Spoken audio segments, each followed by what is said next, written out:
Do you believe poaching players from overseas, from an opposite union, is a bad thing? Let me know below, because this is what this video will be about. Australia complaining that they are losing their players and the French clubs are poaching. But to me, this just screams one thing, all right? And the one thing that it screams to me is this is Australia's problem. This is not a French club problem. This is not an overseas problem. This is an Australian Rugby Union, the ARU's fault for losing these players. And obviously, the amount of good players coming through in their private school system, all that type of stuff, they're losing most of them to Rugby League, the NRL over here in Australia. And then you are also losing them to the other clubs overseas because they're not getting the opportunity. The pathways are way, way too muddy. I'll just explain to you in a certain way. So let's say you want to become a professional player, right? There's about 4 or 5 steps, depending where you live, just to make it into a Super Rugby team. Where if you look at the New Zealand system, for example, you play for your local club, depending where you are, obviously. But let's say you're playing in Auckland. You play for your local club. The next step is NPC, which you're already getting televised games, all that type of stuff. And then the next step is Super Rugby. So from local club rugby, it's 2 steps, and you have Super Rugby, 3 steps, you have international rugby. It seems a lot of other countries are having about 4 steps or even possibly 5 steps, depending where you are in the country, just to make it into the international team.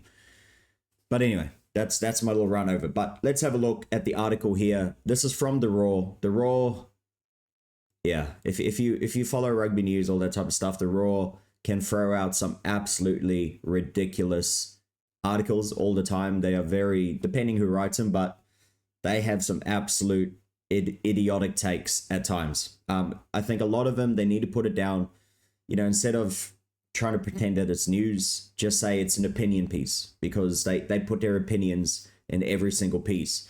And you can agree that the rugby media is very, very annoying. The way they report things, the way that they even just, I guess, talk about things. They do it in a very, very annoying way. But anyway, this one's from Christy Doran. Let's have a look at it from Raw Rugby. Now, and if you do like these sorts of videos, if you want to keep up with the news, hit the like button. It means a lot for the video. And also hit the subscribe button right below the video. It's 1 click. It's free. And we're nearly at 1,000 followers. So let's get into it. Rugby Australia slams French clubs over poaching raid after more teenage young guns leave home shores. There's no one else to blame apart from themselves. I just don't understand how they don't see it. And instead they want to go and, I guess, get people over from Rugby League. They're always looking for these marquee signings instead of building from within the old way, right? The 80s, the 90s, the Wallabies from back then, when they were brilliant, really, really good. They would bring them through their own systems, right? They'll bring them up through the Super Rugby and then they'll become good Wallabies. But I guess now that we've seen Australia dropping back down to 4 teams in Super Rugby, you know, their teams are much stronger. The Wallabies are around, but with 1 less team, you're going to lose a lot of talent going overseas as well, because you can't fit in anymore. You know, you don't have that extra team. That's another 30, 33 players or so that you might lose to French clubs, etc. As you can see here, 6 weeks after losing Australia under-16's rising talent, Vesisio Kite, to La Rochelle, Rugby Australia has slammed French clubs for poaching its young talent and called on World Rugby to step in and do something about it.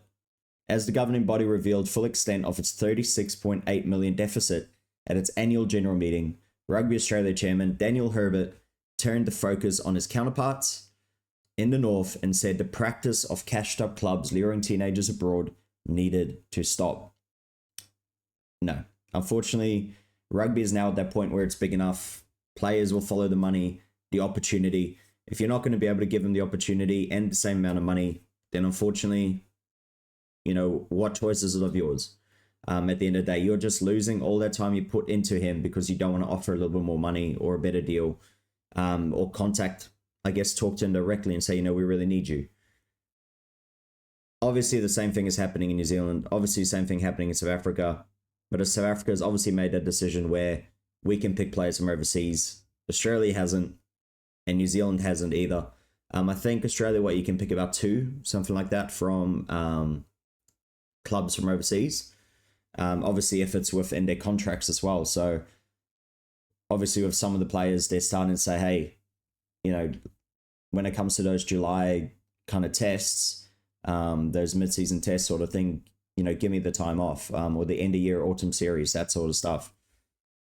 But it's going to keep happening. Obviously, Australia is going to get a big influx of money after this Lions tour. I think they're planning to get rid of this debt by the World Cup sort of thing. And then obviously when the World Cup comes, there's going to be a lot of money in the kitty. And you really do hope Australia, Rugby Australia actually would know what to do with it. I don't really think they would. If you've played over here in Australia, you realize how badly run it is. For example, I play just club rugby. And if you had to pay your fees for a whole season, I think it's about $370, something like that. All right, so $370 Australian, even more depending on what competition you're playing in. Some are over 500, nearly 600 in the Brisbane competition, for example. And then you compare it, I guess, to like a New Zealand one where it's much less. I think last time I played there was about 100, 150 bucks sort of thing. And most of the time the sponsors would cover that sort of payments as well. And most, a lot of that money goes towards, your local rugby union. Obviously, they've got to pay refs, all that type of stuff. But then even more money is going to your state rugby union on top of that. So, where's that money going? That's the real question for me. I understand your local rugby union, referees, trying to, I guess, organize maybe people for games, that sort of stuff. But why is it going to your state rugby union? That's just really what I wanted. But anyway, that's where I think Australia's gone wrong. Just since they've gone into a deficit, into, obviously borrowing money, that's when the prices just started going through the roof. And unfortunately, it's the grassroots players which are paying a price. And let's be honest, after they actually do get out of debt, will Rugby Australia drop the price for players at the grassroots level? Because I really don't think so. Imagine having 3 or 4 kids and you want them all to play rugby and you've got to pay $300 each. Over $1,000 for your 3 kids to play rugby for one season. Yeah, you're going to lose a lot of people. Definitely losing a lot of people. Now, Herbert's comments come after Kite, who played for Australia's under-16 side, after a breakout season for Queensland last year, was snapped up by La Rochelle earlier this season. What followed was a messy few days where Kite's father, James, accused Rugby Australia of blocking the 2-meter and 4... Holy crap.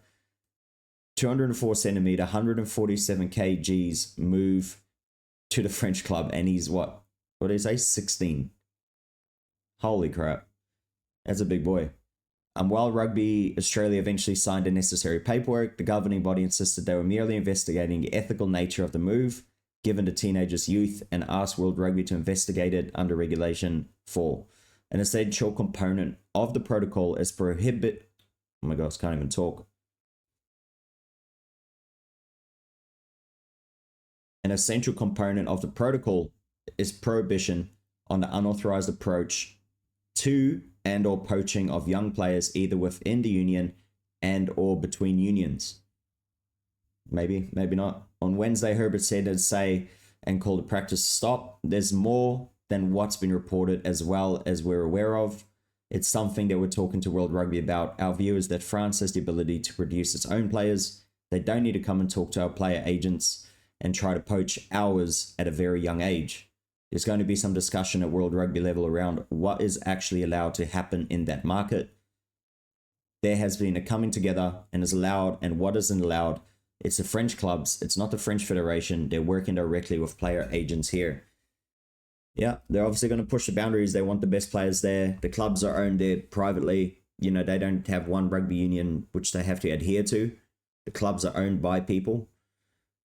And I think that's where it's different. We're here in Australia, in New Zealand, the clubs and I guess the payroll is all paid by Rugby Australia or New Zealand Rugby, for example, where France don't have that.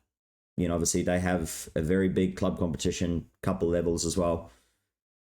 So it's interesting. It's very interesting, actually, to read deeper into it.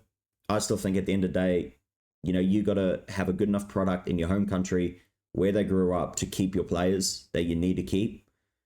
But obviously, if they ended up breaking a protocol, then it's obviously illegal and it should be different. And I think this is the reason why maybe France is going so good. You look at Miafu, for example, born in Auckland, Antonio, born in Auckland, that sort of thing. So France is looking at this big boys coming through, get them in early. By the time they reach their peak, 2021, then they'll be able to play for the French team. And I think that's the way rugby's going, right? You only got to play for them. Well, you only need residency sort of thing, and then you can play for that team. It's going to be interesting where it goes. We don't do it. Most other countries don't do it. It's something we'll take up with World Rugby. He says, while Herbert didn't name who he was referring to, the Raw also understand Kitte's Australian under-16 teammate Adrian de Klerk signed with Montpellier last month. Another teenager, Declan Minto, is believed to have signed with Bayonne. Well, they're really doing a raid here in Australia. Outstanding Australian schoolboy back rower Heinz Lemoto, who's 17, is also weighing up a move to France with European champions Toulouse, believed to be one club hunting the teenager's signature. Part of the attraction for French club to sign teenagers is they are eligible to become JIFF qualified. Exactly, like I said, they'll be able to play for France within 5 years, meaning they can play for France via a 5-year academy placement, while the Pacific Islands were once the target for cashed-up clubs in Europe to go after. Increasingly, France and Japan are targeting players in Australia, New Zealand, and South Africa. It's something World Rugby is acutely aware of, and governing body hopes to address it in the coming months, but they face a tough task convincing everyone, including the French Football Federation. Yeah, interesting. As long as they're doing it, legally, I think it's fine. I think Australia, you have enough players coming through. That is good enough. So if these players are your key, I guess, players, you need to put a contract out to them, make sure that they're staying over here. Don't let these French teams just come in and kind of steal them away, and then they end up playing for the French national team.